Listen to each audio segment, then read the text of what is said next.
যারা কিনা হিজাব পড়ছে, I am sorry to say, but আবারও যেন তোলপাড় তুলকালাম কাণ্ড। সাকিব খানকে ঘিরে আবারও যেন তর্ক বিতর্ক। আমি বারণ করেছি তাই সাকিব অপুর সঙ্গে এবার ছবি তোলেননি, বিস্ফোরক মন্তব্য করেছেন এমার শাহ। ধরনের গুজব নিয়ে মিথ্যা কথা বলে ভিডিও বানাচ্ছে। আমার মনে হয় এটা আমাদের ইসলামকে অবমাননা করে। শবনম বুবলি একটি ছবি যা তোলা হয়নি আর সেই না তোলা ছবি তৈরি হয়ে পড়েছে নতুন অনেক বিরক্ত।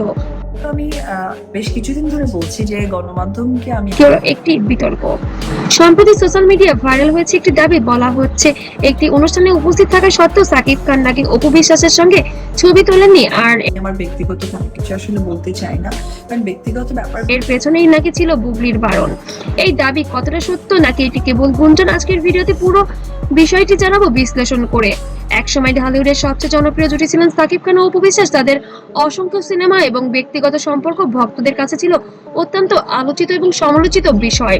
পরবর্তীতে জীবনের এক নতুন অধ্যায়ে আসেন শবনম ইয়াসমিন বুবলি এবং তখন থেকেই তিনজনের সম্পর্ক নিয়ে তৈরি হয়েছে নানা আলোচনা এবং জল্পনা কল্পনা। একটি ওকে বলেন পেপার দেখাইতে, ওটা একটা চক্রের সাথে জড়িত। ও চাইতেছে আমি পাবলিক ইভেন্টে তিনজনই উপস্থিত ছিলেন বলে বিভিন্ন সোশ্যাল মিডিয়ায় পোস্টে দাবি করা হয়। আসলে কি সেটি সত্যি নাকি নিছকই গুঞ্জন, সেটি এখন দেখার বিষয়। ভক্তরা আশা করেছিল পুরনো সম্পর্কে টানপোড়েন ভুলে হয়তো আবার একসাথে একটি ছবি তুলবেন সাকিব খান এবং অপু বিশ্বাস, কিন্তু এমন কোনো ছবি প্রকাশে না আসে শুরু হয় নানান প্রশ্ন। কিছু নিয়ে ওই মানে আমি পচা আলু বলেছি এবং ঘৃণা লাগে না। অনলাইন পোর্টাল পেজ দাবি করে শবনম বুবলি নাকি ব্যক্তিগতভাবে অনুরোধ করেছিলেন যাতে সাকিব খান অপুর সঙ্গে কোনো ছবি না তোলেন। এই দাবির কোনো আনুষ্ঠানিক প্রমাণ সামনে আসেনি, কিন্তু সোশ্যাল মিডিয়ায় একটি দ্রুত ছড়িয়ে পড়ে যে এটি নাকি শবনম ইয়াসমিন বুবলির কারণেই এটি হয়েছে। কিন্তু আসলেই কি এমন ঘটনা ঘটেছে নাকি এটা আবার নতুন করে কোনো বিতর্কের গুঞ্জন? হ্যাঁ, ওর নামটাই ধরতে চাই না, সিরিয়াস ইচ্ছা নাই, কারণ কি ওনার কথা তো আমি ভক্তদের মধ্যে শুরু হয়েছিল তীব্র আলোচনা সমালোচনার ঝড়। কেউ বলেছেন এটি পুরো ব্যক্তিগত সিদ্ধান্ত, আবার অন্য কেউ কোনো হস্তক্ষেপ করতে পারে না। ঢালিউড সুপারস্টার এতই কি দুর্বল কোনো মানুষ যে শবনম বুবলির কথা শুনে ছবিতে উঠাবেন না? আবার কেউ বা বললেন এটা স্বাভাবিক, বর্তমান সম্পর্ক রক্ষার জন্য এমন সিদ্ধান্ত নেওয়া যেতেই পারে। এই দ্বিমুখী প্রতিক্রিয়া ভিডিও ও পোস্টগুলো আরো ভাইরাল করে।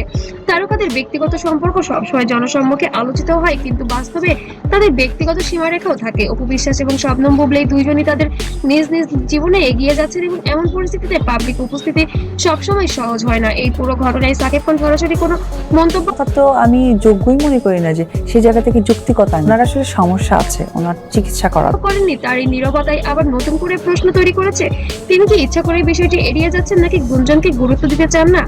মানুষ সবসময় তারকাদের ব্যক্তিগত সম্পর্ক নিয়ে বেশ আগ্রহী, বিশেষ করে যখন থাকে পুরনো সম্পর্ক, পুরনো প্রেম এবং নতুন সম্পর্কের কিছু ইঙ্গিত। এই পাবলিক ইভেন্টের মতো দৃশ্যমান পরিস্থিতি, এই তিনটি উপাদান একসাথে থাকলে একটি সাধারণ ঘটনা হয়ে যায় বড় বিতর্কের এবং রূপ নেয় বিশাল আকারে। শেষ পর্যন্ত একটি কথাই তো বলা যায়, একটি ছবি তোলা বা না তোলা নিয়ে কি এমন কি হতে পারে বিষয়। তবে সোশ্যাল মিডিয়া পার্সনের যেন এই বিষয়গুলো যেন তুলকালাম কাণ্ড হতে দেখা গিয়েছে, কিন্তু যখন তা তারকাদের ক্ষেত্রে ঘটে তখন সেটাই হয়ে পড়ে বড় আলোচনার কেন্দ্রবিন্দু। আপনাদের মনে রাখা উচিত সোশ্যাল মিডিয়া ছড়িয়ে পড়া প্রতিটি দাবি সত্য নাও হতে পারে, আবার সত্য হতেও পারে, কারণ সোশ্যাল মিডিয়ায় যা ঘটে তা একটু হলেও তো রটে। এবং সাকিব খান অপু বিশ্বাস এই ত্রিমাত্রিক সম্পর্কের বিতর্ক যেন সারা বছরই যেন বিতর্কের তুঙ্গে রয়ে যায়।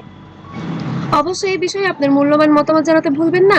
আর ভিডিওটি ভালো লাগলে অবশ্যই লাইক কমেন্ট শেয়ার করবেন। আর পেজ থেকে দেখলে অবশ্যই ফলো করবেন, আর চ্যানেল থেকে দেখলে অবশ্যই সাবস্ক্রাইব করে পাশে থাকবেন নতুন নতুন আপডেট পেতে সাকিব খান অপু বিশ্বাস এবং বুবলির এই ত্রিমাত্রিক সম্পর্কের।